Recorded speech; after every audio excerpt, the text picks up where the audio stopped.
दिल्ली के मामले पर फैसला आना शुरू हो गया है। जज साहब बैठ चुके हैं, 5 जजों की संवैधानिक बेंच है जिसको यह फैसला सुनाना है। सीधे आपको लेकर चलते हैं, अंकित गुप्ता इस वक्त हमारे साथ मौजूद हैं। अंकित, क्या जानकारी बाहर आ पा रही है इस वक्त? देखिए, फैसला पढ़ा जाना शुरू हो चुका है और यह फैसला 2 हिस्सों में है। मुख्य न्यायाधीश ने साफ कर दिया है कि यह फैसला तो एक मत वाला है, यानी कि किसी तरीके का विरोधाभास नहीं है। ये एक बड़ी खबर है कि यानी कि जो 5 जज हैं उनकी राय एक है, एक मत वाला फैसला है, लेकिन 2 हिस्सों में लिखा गया है। और इसमें सवाल क्या है? सवाल यह है कि क्या सर्विसेज पर नियंत्रण किसका होगा? सर्विसेज पर दिल्ली में जो अधिकारियों की पोस्टिंग और नियुक्तियां हैं वो किसके अधिकार के किसके अधीन आएंगी? और यहां पर अब सुप्रीम कोर्ट के फैसले का पहला हिस्सा सामने आया है।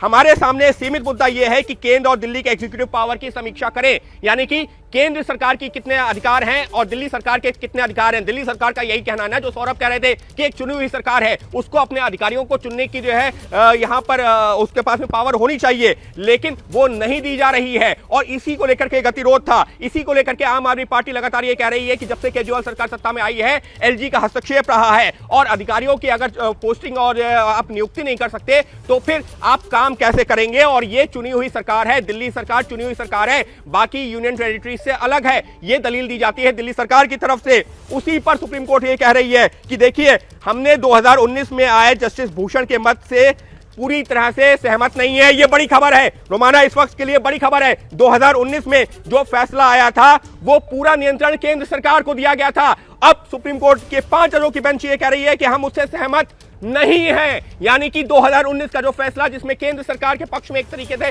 जो फैसला गया था, जॉइंट सेक्रेटरी से ऊपर की नियुक्तियां केंद्र सरकार करेगी, उससे पूरी तरह सहमत नहीं है।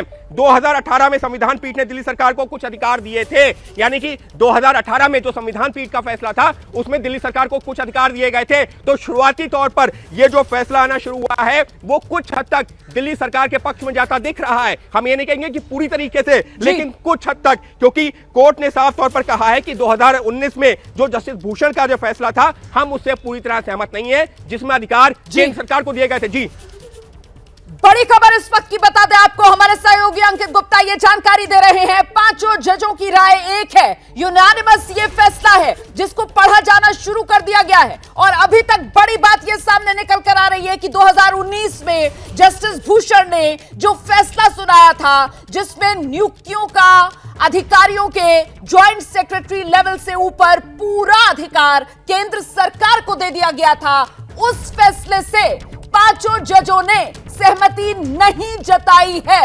इसका मतलब साफ तौर पर यह है कि शुरुआती हिस्सा इस फैसले का जैसे जैसे आना शुरू हुआ है, सीधे सीधे दिल्ली सरकार के लिए यह राहत की खबर और दिल्ली सरकार की जो मांग थी उसी उम्मीद के अनुरूप यह फैसला आना शुरू हुआ है। लेकिन अभी पूरे फैसले का इंतजार करना होगा। दिल्ली में केंद्र वर्सेस राज्य की पावर को लेकर सुप्रीम कोर्ट की संवैधानिक बेंच जो अपना फैसला सुनाना शुरू कर चुकी है, जजों की तरफ से पहले ही साफ कर दिया गया है यह फैसला जो है वो यूनानिमस तरीके से फैसला आ रहा है। यूनानिमस मतलब 5 जजों की एक ही राय है इस फैसले में। और शुरुआती जो फैसला आना शुरू हुआ है उसमें जजों की तरफ से यह कहा गया है कि 2019 में जस्टिस भूषण ने जो फैसला लिया था जिसमें ज्वाइंट सेक्रेटरी लेवल से ऊपर के अधिकारियों के ट्रांसफर पोस्टिंग का पूरा नियंत्रण केंद्र सरकार को दे दिया गया था, उस फैसले से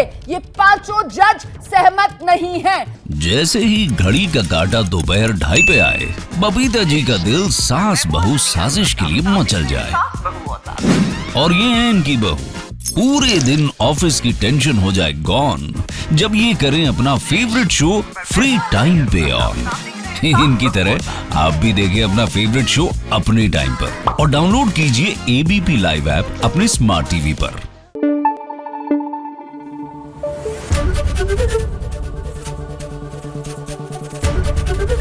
एबीपी न्यूज आपको रखे आगे।